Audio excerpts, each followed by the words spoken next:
முதியோர்கள் மத்தியில் நம்ம வந்து செய்யணும். குழந்தைங்க வந்து இந்த அயனாவரம் இந்த ஏரியா சுற்று வட்டாரம் பகுதியில் குழந்தைங்க ஸ்கூல் போயிட்டு வந்து அவங்களுக்கு supplementary education tuition free tuition அந்த பிள்ளைங்க வந்து 5 o'clock வந்து 7 o'clock போயிடுவாங்க. டீச்சர்ஸ் அப்பாயிண்ட் பண்ணியிருக்கோம். அந்த பிள்ளைங்களுக்கு படிப்பு சொல்லி கொடுத்து 7 மணி போல் 7:30 மணி போல் அவங்க கிளம்பிடுவாங்க. அந்த சமயத்தில் வந்து எங்களுக்கு உணவு கொடுக்க sponsors birthdays wedding day remembrance day அந்த சமயத்தில் உணவு குழந்தைங்களுக்கு டோனரே வந்து கொடுப்பாங்க. 30 பிள்ளைங்க. முதியோர்கள் 30 பிள்ளைகள் தான். பிள்ளைகள் மட்டும் அவங்க முதியோருங்க வந்து 5 பேர் இங்கே இருக்கிறாங்க. அதுக்கப்புறம் டே கேர், அதாவது மதியம் வந்துட்டு உணவை வாங்கிட்டு அவங்க வீட்டுக்கு போவாங்க. ஸோ அவங்க வந்து ஒரு 35 பேர் இருக்காங்க. டோட்டலாக 40 பேர்.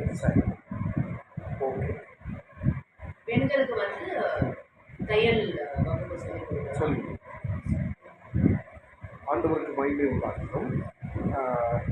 ஒரு வசனத்தை நான் உங்களுக்கு முன்பாக வைக்கிறேன்.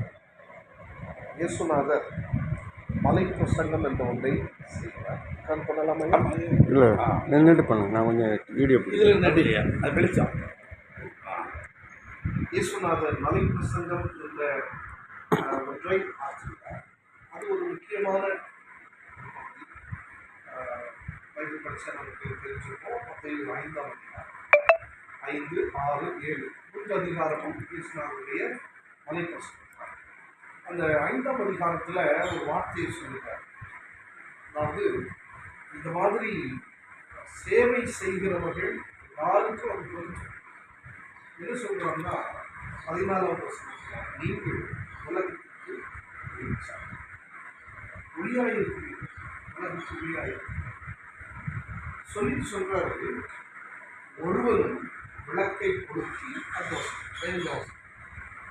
மரக்காலால் மூடி வைக்காமல் விளக்கு தண்ணின் மேல் ஏற்றி வைப்பார்கள். அப்பொழுது அது வீட்டில் உள்ள எல்லாருக்கும் வெளிச்சம். நம்மை குறித்து ஆண்டவர் சொல்லுகிற ஒரு காரியம் என்னவென்றால், வெளிச்சம் மாத்திரம் இல்லை, விளக்கு தண்டின் மேல் வைக்கப்பட்ட விளக்கு. நம்ம வெறும் வெளிச்சம் இல்லை, விளக்கு தண்டுக்கு மேல வைக்கப்பட்ட விளக்கு. பல விதங்கள் அணைகிற விளக்கு, அணைகிற நிலைமையில் இருக்கிற. அப்போ அதை என்ன செய்யணும்னா திரியை தூண்டணும். திரி தூண்டுனா மட்டும் போதாது, எண்ணெய் வேணும். இப்படியெல்லாம் நிறைய இருக்குன்னா எல்லாம் போகலை. விளக்கு தண்டின் மேலே வைக்கப்பட்ட இந்த விளக்கு தண்டின் மேலே வைக்கப்பட்ட விளக்கு என்ன செய்யும்னா ஒரு 3 காரியம் செய்யும். அந்த 3 காரியத்தை நான் சொல்லி ஒன்று ஒளி கொடுக்கும். இப்போ விளக்கை கொளுத்தி இந்த கபோர்டுக்கு அந்த பக்கம் வச்சுட்டீங்கன்னா இங்கே வந்து தெரியாது, வெளிச்சம் தெரியாது. அது மறைக்கப்பட்ட விளக்கு. அதே நேரத்தில் இந்த கபோர்டுக்கு அந்த பக்கம் நீங்கள் வச்சா கூட ஒரு உயரமான ஒரு தூண் மேலே வச்சுட்டீங்கன்னா அது என்ன செய்யும்? இதற்கு எல்லாருக்கும் வெளிச்சம். அப்போ இங்க என்ன சொல்றாரு? விளக்கு தண்டின் மேல் ஏற்றி வைக்கப்பட்ட விளக்கு. அப்போ எல்லாருக்கும் அதில் அந்த வசனத்தில் சொல்றாரு, வீட்டில் உள்ள யாவருக்கும் அது ஒளி கொடுக்கும். வீட்டில் சின்ன பிள்ளைங்க இருப்பாங்க, வாலிபர்கள் இருப்பாங்க, பெரியவர்கள் இருப்பாங்க, முதிர் வயது உள்ளவங்க இருப்பாங்க. எல்லாருக்கும் அது முதலாவது வெளிச்சம். ரெண்டாவது அது என்ன செய்யுதுன்னா, மறைவாக இருக்கிறவைகளை நமக்கு வெளிப்படுத்துகிறார்.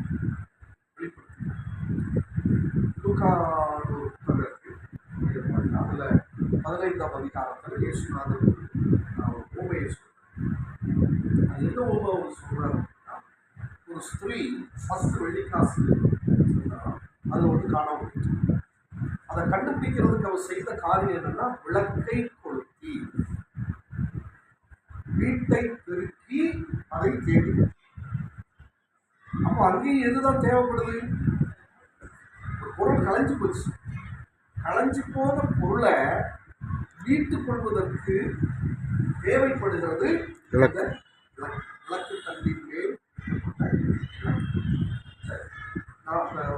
வசனங்கள் ரெஃபரன்ஸ் எல்லாம் சொல்லலை, அது முக்கியமான அந்த பாயிண்ட்டை மட்டும் சொல்லுங்கள். மூணாவது காரியம், இந்த விளக்குக்கு இன்னொரு நன்மை இருக்குது. என்னன்னா எச்சரிக்கை. கலங்கரை விளக்கு பார்த்துருக்கீங்க, லைட் ஹவுஸ் கீழே பார்த்துருக்கீங்க, மேலே போய் பார்த்துருக்கீங்களா யாராவது?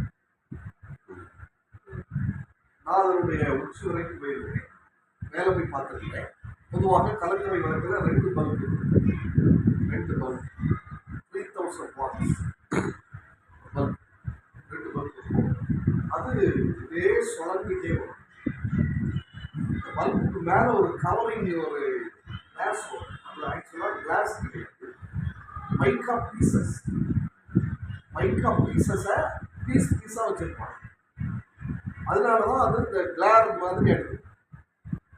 எதுக்கு இந்த கலங்கரை விளக்கு பயன்படுது தெரியுமா? கலங்கரை விளக்கு பார்த்துருப்போம், ஒரு கலங்கரை விளக்கு இருக்குன்னு தெரியும். கப்பல் சரியான திசை வெளிச்சத்தில் இருந்தாங்க. அது இருக்கு. அதனுடைய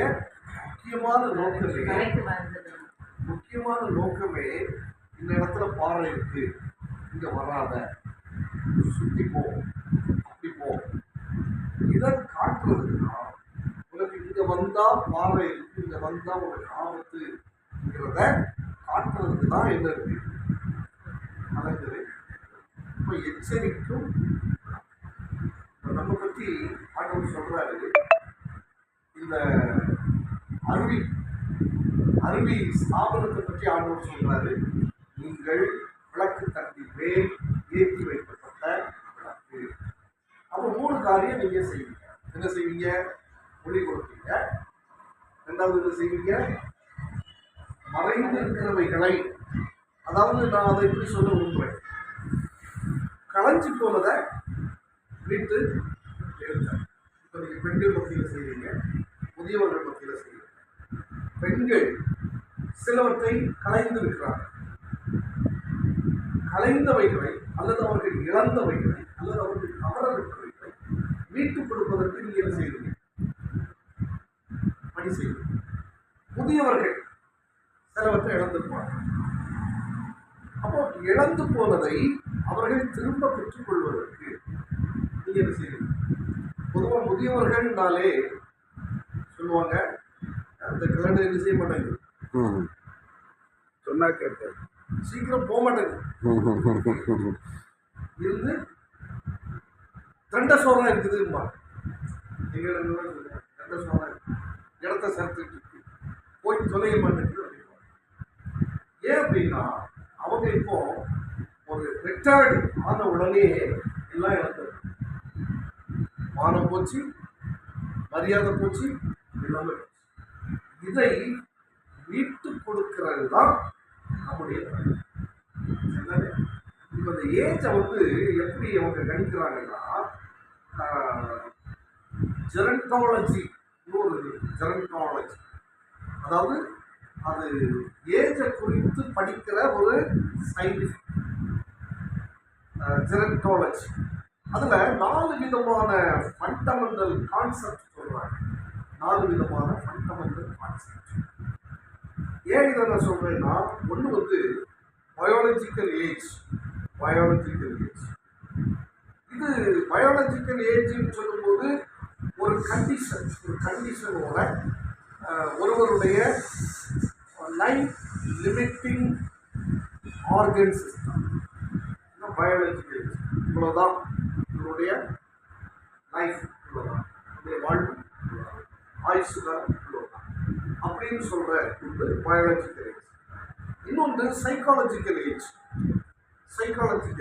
இது என்னன்னா ஒருவருடைய அவர் பெற்றுக்கொண்ட கெப்பாசிட்டிஸ், அதாவது படித்தல், அவருடைய அறிவு, அவருடைய செயல்பாடு, இவைகளை வைத்து சொல்லக்கூடிய ஒன்று சைக்காலஜிக்கல் ஏஜ்.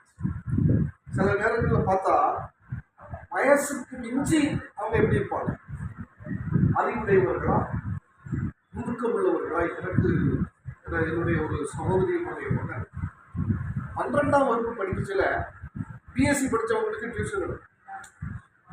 12ஆம் கிளாஸ் படிச்சுட்டு அவனுக்கு ஒரு எக்ஸ்ட்ராஆர்டினரி ஒரு என்ன சொல்லலாம் டேலண்ட். இப்போ அவன் எம்எஸ்சி எம்ஃபில் எல்லாம் முடிச்சு இப்போ ஒரு கவர்மெண்ட் ஸ்கூலில் அவன் டீச்சராக ஒர்க் பண்ணுறான். கெமிஸ்ட்ரி டீச்சராக ஒர்க் பண்ணுறது மாத்திரம் இல்லை, அவன் என்ன செய்கிறான்னா அந்த ஸ்கூலில் வேற கிளாஸில் உள்ள இவன் பாடம் எடுக்காத வேற கிளாஸில் உள்ள கொஞ்சமும் சுத்தமாக படிப்பே வராத மக்கு பிள்ளைகளை இவன் பொறுப்பில் விட்டுறாரு அந்த ஹெட்மாஸ்டர். இவன் என்ன பண்ணுறான், அவங்க வீட்டில் கூட்டிகிட்டு போய் அவங்களுக்கு காஃபியெல்லாம் கொடுத்து அவங்களுக்கு வீட்டில் வச்சு பாடம் சொல்லி கொடுக்குறான். ஒரு நாள் நாங்கள் போயிருக்கிறேன், காலையில் 5 மணிக்கு ஒரு பையன் வந்து கதவு கட்டுறான்.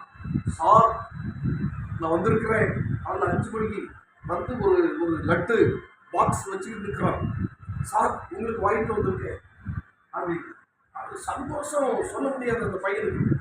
என்ன அப்படின்னா, எனக்கு மெடிக்கல் சீட்டு கிடச்சிருக்கு சார், அது கவர்மெண்ட் கோட்டாவில் கிடச்சிருக்கு சார் அப்படின்னா. அப்போ நம்ம பையன் சொன்னான், ஆமாம் ஸ்கூலில் மந்த்லி டெஸ்ட்டில் ஒரு டெஸ்ட் கூட அவன் பாஸ் ஆன சரித்திரமே கிடையாது. ஏன் கிளாஸும் கிடையாது, வேற கிளாஸ். ஹெட்மாஸ்டர் என் பொறுப்பில் விட்டார். ரிஸ்க் எடுத்து அவனை படிக்க வச்சு ஸ்கூலில் ஃபஸ்ட் மார்க் பண்ணான். இன்னைக்கு காலையில் அவன் அட்மிஷன் போட்டுட்டு நேராக ஸ்வீட்டு வாங்கிட்டு வரான். நான் எதுக்கு சொல்கிறேன்னா, சிலருக்கு அப்படி என்ன இருக்கும், இதை வந்து சைக்காலஜிக்கல் ஏஜ்னு சொல்லுவாங்க. Psychological age. இன்னொன்று சொல்லணும்னா ஃபங்க்ஷனல் ஏஜ். ஃபங்க்ஷனல் ஏஜ் இது ஒவ்வொருவருடைய தனிப்பட்ட அவர்களுடைய ப்ராக்டிக்கல் கெப்பாசிட்டிஸை பார்த்து சொல்லக்கூடிய இது ஒரு சோசியல் ஏஜ். இந்த சோசியல் ஏஜ்ங்கிறது வந்து எப்படி நாம் வந்து சமூகத்தில் எப்படி நம்முடைய ஈடுபாடு இருக்கிறது என்பதை குறித்த ஒன்றுதான் சோசியல் ஏஜ். இப்போ என்ன சொல்லியிருக்கிறேன், 4 fundamental concepts of age, 4 fundamental concepts சொல்லியிருக்கிறேன். வயது, biological age, psychological age, functional age, social age. நான் ஏன் இதை சொன்னேன்னா, இந்த 4 சூழ்நிலையும் நம்ம என்ன செய்யணும், பணி செய்கிறோமா இல்லையா? இந்த 4 விதமான சூழல்களையும்